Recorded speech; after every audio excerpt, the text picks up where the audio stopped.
Yan na. What is up? What is up? What is up? Yung nag-zoom in, zoom in, zoom in. Gusto ko yung gano'n, di ba? Hello, what is up mga Max Summer TV Night Owls? Andito na naman kami for another music video. As you can see, from our live stream kagabi, walang ligo. Yes. Truth. Ito na nga, magre-react na kami. Magbabawas lang kami. Pero this is for Josh Cullen. No Control featuring Emotion Engine. The official MV. Actually, based from the people nakakilala namin, we have been receiving rave reviews. Oo, totoo. In fairness. Yeah. Kumbaga, which is why it really made us curious. We understand na may iba pang MV. Pero ito kasi yung nagiging highlight na parang hindi naman siya hindi ini-expect. Pero grabe ang comments kay Josh na parang basta parang nagulat ako personally kasi they're clamoring for our talaga. Oo, na parang basta may something daw dito sa MVs ni Josh, which is, you know, it got you thinking na as a reactor may napapalampas na pala ata kami. At saka pati yung it's not more on the MV alone, but it's on the album at sa mga singles na recently nire-release niya eh. There is something about that nga eh. Pero yun nga, sabi ko, since we are Matt Summer TV... I think this song is dedicated to Matt Summer TV. No Control. Sis, do you remember? Our control room days. Rewind tayo ng mga konting clips ng control room days natin. Atawa ka. Lagyan mo yun ng clips, nung control room natin. So, feeling ko nakikinig si Josh sa atin. Feeling ko. Alam niyo, akala ko ako lang delulo sa grupong to eh. Pero delulo rin pala talaga kayo eh. Pero, imagine mo no control. Sino pa, when you speak of control sa 18, sino pa ba ang maiisip nyo? Kami. Very demure. Very mindful. Very cutesy. Very controlling.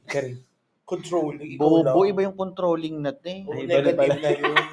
Ibang adjective na yung controlling ha. Medyo negative na yun.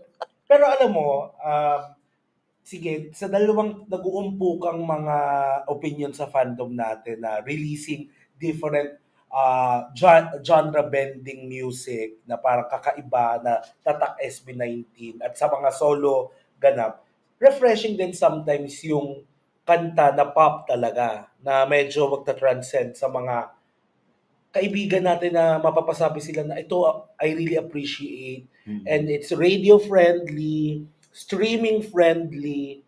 So ang dami na natin sinabi, pakinggan na nga natin.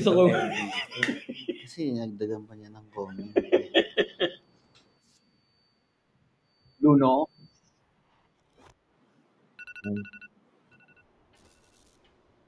Kasama sa iyo. Kinabahan ako. Akala ko may nag-alarm sa atin. Naka-alarm.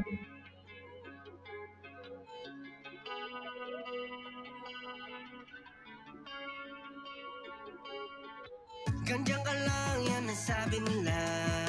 Kala nung una di makakawala. Ngayon sa loob ng ulo, paikot-ikot nga naman. Pakiramdam may hawak aking leeg. Oh my God! Hoy! Hoy!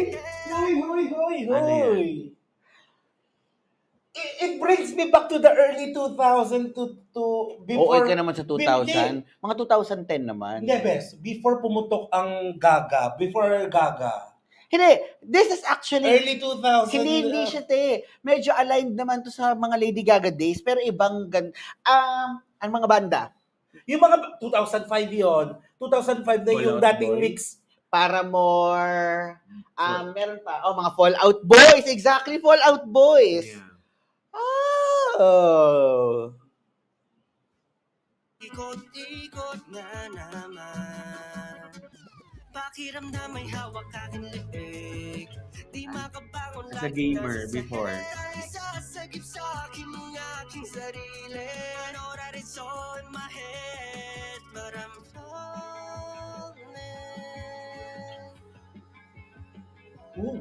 And I'm calling out. Oh no! What? Sumigaw ngayong gabi tayo ay lalayo. Bumitaw sa mga Taray, yung reference. This is what you call a concept. Huh? This is very... And I like that concept. I think everyone would agree with me when I say it brings you back to Avril Lavigne. Avril Lavigne. Punk rock finest. Ano? Siya nga lang ang OA sa atin. Alam mo yun. Hindi. Joshua Capastos, humarap ka sa amin. Ah?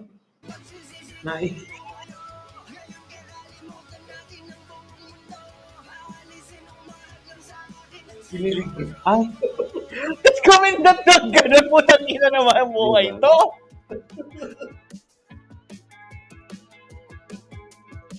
Siguro nga ay tama ay, pa grabe yung ano. lahat Yung mga cutic, very coded mo na emo days. na nabuo, lalong di huminto, lalong di huminto. Hinapit nga na Love. Lapit ha.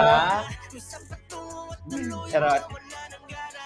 Ngayon, panahon na lamang papakita sa mga bagay natin na tumasa. Ngayon ay masabot ko na. Kaya ngayon tayo ay sumigaw ngayong gabi, tayo ay lalayo. Bumitaw sa mga bagay na gumugulo. Kapit ka sa'kin, tumakbo tayo papalayo. Let's go. Iwanan na ang pagsisisi, tayo tumayo. Ngayon kakalimutan natin ang buong mundo. Awalisin ang mahal lang sa akin at sa'yo. Girl, Girl. ang galing. When he said the streets, Mm-mm. he really intended the streets. Yes. Lahat That- ng concept na Though, may comment lang ako doon. Alin? Sa streets, we don't use red cups. Ano yun? Sa totoo Yung inuman. Oo. We don't use red cups sa street sis. Oh, sa inuman talaga hindi... Mm-mm. Kasi iuuwi yun ng kapitbahay mo mangiinom. Oo, te. Yung Yung Tsaka, red te, cups, magugot ka na lang, oo. baso na ng kapitbahay mo Correct. yun. Kasi sa mga ano yan SNR mo nabibili yan. Hindi, diba? actually, nagagamit naman siya recently. Pero kumaga, siguro yun lang. Ang galing nung concept na ito. Skateboards, kumaga, May work. Inuman sesh. yung inuman sesh. Tapos, yung parang pinakita talaga doon yung contrast na bakit siya no control. Kumbaga, he has a lot of pressures. I think from his room, Yes. tapos when he was at work, ang dami niyang pressure and then he breaks loose. Tapos pinakita talaga yung wild na parang he's really out of control. To the point na it's very casual. Normal yon sa streets natin yung may umiihing lalaki. Mm-mm. Pero ang hindi normal doon ay kinindatan ka. Yeah. Usually ito yung pag Iba na yun. Iba na yun. So napaka-smart. Siguro yun lang, natawa lang ako. Red cups, parang mga nagiinuman sa amin ay magbang ang gamit.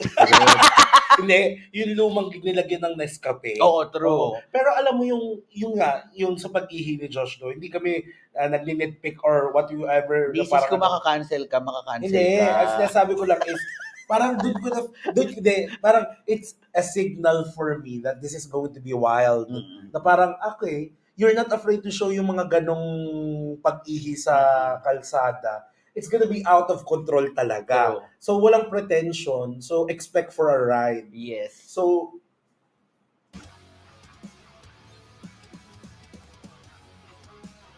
Galing. Tapos alam mo, uso-uso yung mga ganong sopa. Alam mo yan, yung nasa kalye ng sopa. Pero inuupuan pa rin na tambayan.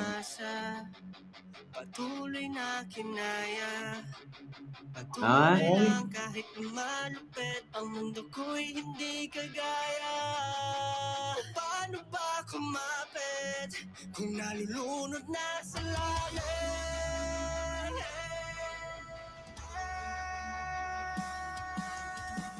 Galing. galing, oo. Sumigaw ngayong gabi, tayo ay lalayo. Bumitaw sa mga bagay na gumugulo. Kapit ka sa'kin, tumakbo tayo papalayo. Let's go. Tuturugin ang damdamin kung kailangan. Pupusin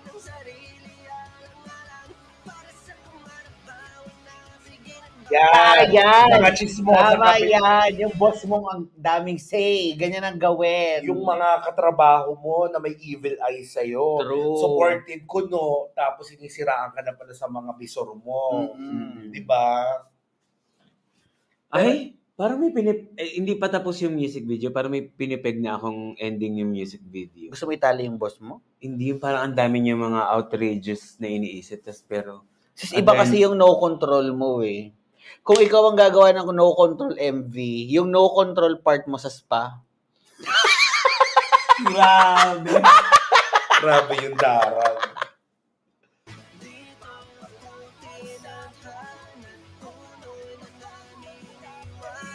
Parang itong ulit. Tapos nasa isip niya lang lahat, no?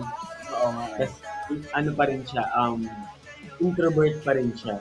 I like this. Nasa likod pa rin siya ng magandang PC unit.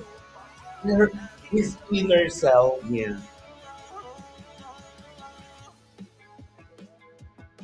Pagod Ay, ka, yan, no? gusto ko yung instrumental nito. Ay. Give ko sa kanya to. Promise. By far, kumbaga, ano nga, Tapos na yung shoot, hindi pa hindi pa naaantay yung mga ano. Uy! Oo, naman sila. Give ko sa kanya to. Promise. Alam mo, when it comes to MVs, he knows what he's doing. Anong unang-una niyang kantang ni-release? Wild Tonight. Give ko sa kanya yon. Tapos, nakakita tayo ng ibang facade ng filmmaking na concept ni Josh. Ano yung kanta niya na shot in the US? Yung, ay gwapo, yung pagpasok niya, kita abs niya dun eh. Oh. Nireacta natin Nireacta natin. Tapos eto, give ko sa kanya ang MVCs. Yeah. When it comes to concept and mastercraft, when it comes to creating an MV, give ko kay Josh yun. I think he really got a good team. Hindi, at saka, let's look at, tingnan natin siya ng mas malawak na amongst the music videos na related kay Josh Cullen, this is a refreshing one. Refreshing one yung kay Josh. Kasi parang it breaks you dun sa usual palette, usual color grading, usual style. But it still feels familiar to all of us. It resonates with us. So, gandang-ganda ako sa pagkakagawa. Actually, Josh coded talaga to na parang very playful. Kumbaga, and who else ang magdadala ng ganitong MV sa atin kundi yung someone na talagang lumaki sa streets. Yep. Ayun. Kumbaga, may instances kasi na kapag ikaw hindi ka lumaki sa streets, out of touch ka sa reality. Yeah. Which is, Josh is not different from that. Ito yung kinalakhan niyang community. Yung mga com shop, di ba? We know his story. So, I think it was very wise of him to bring that in na parang, eto ako, I'm not gonna be pretentious. Yeah. So, grabe, ang galing. The precision, hindi ko sasabihin. Siguro mga 95% precision to detail. I'm still apprehensive dun sa red cup sa inuman. Pero now we really understand kung bakit talaga nakuha niya yung masa dito. Yeah, actually. And True. at the same time, kung bakit yung mga nakuha niyang yun, hindi makapagpigil na hindi nila sabihin sa mga live natin na you really should React to Josh. Yes, take time and react to Josh. Yung Actually, mga Actually, we're not sugarcoating anything here. No pre-recording na parang we need to be lenient or whatsoever. Parang coded pa rin talaga kami puro coded tayo, no? Mm-mm. Parang we are Mad pa rin Summer na- TV coded era. Mad Summer TV coded era pa rin kami na, ay naku, tutuligsain namin kapag may awkward camera, kapag may concept na parang disarray. Pero we're surprised also. Ang akin lang kay Josh is, gusto ko yun yung mamahalin ng tao sa iyo, yung authentic self mo. You're not afraid to show your side of reality and authenticity mo. You're not afraid to show it and incorporate mo yun sa music video mo. Kasi now, with the success of SB19 and success ni Josh Cullen, he could have portrayed another Josh Cullen na gusto niyang ipakita sa atin. True. Diba? Very Avril Lavigne, that's very modern punk rock talaga yung dating. Kumaga, hindi ko sinasabing ano talaga ako, super fan ako ng punk rock.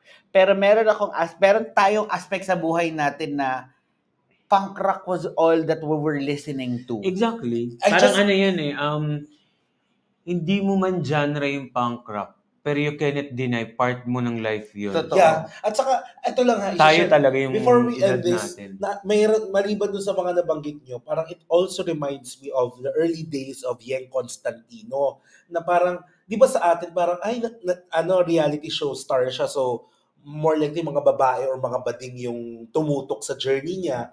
Pero surprisingly, a lot of my guy friends like Yeng nung pop rock era niya. Yeah. Yung gantong sound ni Yeng, how she wrote her songs before na mga may pagka-punk rock, yung medyo kakaiba nga yung kanyang pananamit noon, nag-resonate sa mga guys. And I think Josh will be able to do that also. Na yung parang tunog. And sabi ko nga kanina, di ba, before mag-react, radio-friendly, streaming-friendly, in a way na parang feel good. So, thank you, Josh. Ganda Thank ng you, Josh. MV actually. Tapos, ang excited ako is how is he going to perform this as a solo. Remember, during one of his concerts, when he performed Wild Tonight, dinala niya, best in production siya. Yeah. Best in production siya sa solo performances. Dinala niya yung upuan. Plus, grabe yung number na yun. Tsaka yung ataol. Oo, yung ataol. Ngayon, yung sa concert Oo, totoo. Paano niya dadalhin kaya to ngayon sa concert? Kasi solo performance. Dalhin na lang niya tayo, mga pedestrian. Dalhin na lang niya tayo, mga Ako, I manginginom. suggest, Ay, tayo yung mga baklang chismosa sa gilid. Shot na. Oo. Boy shot! tapos nakaupo sa sopa na butas-butas. So ba iniinom? Ako monoblock lang sa amin, sis. May mga sopa na minsan sa... Sis, ang baho kasi nun eh. Pero sa... I mean, laki ako sa pero kalsada, sa sis. Maynila kasi ang daming ganun eh. Mm-mm. Sopa sa... Na hindi na ginagamit. Hindi na ginagamit. Tapos, inambak naman doon sa harapan ng bahay. Oh, pero congrats, Josh. You were able to bring us to different sequence, different set, dun sa sa man cave mo, sa kalsada, dinala ko sa trabaho mo, at ito pinakamaganda, dinala mo kami sa inner thoughts and feelings mo na very personal.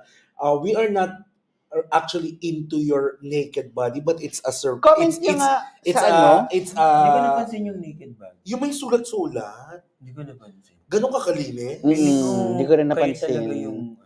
Kayo siya lang. Okay. Ikaw talaga yung... Hindi, pero Anyway, thank you so Paki-comment much. nyo nga kami kung meron bang The Making to. Parang it's so interesting na makita kung paano niya paano to? na, yung mga concept, yung mga details. Tsaka curious ako sa Red Cup. Charot lang. Pero anyway, thank you very much for tuning in. If you want to support us, you can continue to do so by checking out the description box below. This is for Josh Cullen, No Control MV. I'm your Sugar Spice and sometimes nice. My name is Blake. And this is Harry. And this is Matt. And thank you dun sa mga nag-request. Ang kukulit nyo. Pero thank you so much. We react talaga dun sa mga makukulit. True. Yeah. So mangulit na lang talaga kayo. Pagpasensyahan nyo na kami. Mangulit, comment below. Bye! Bye.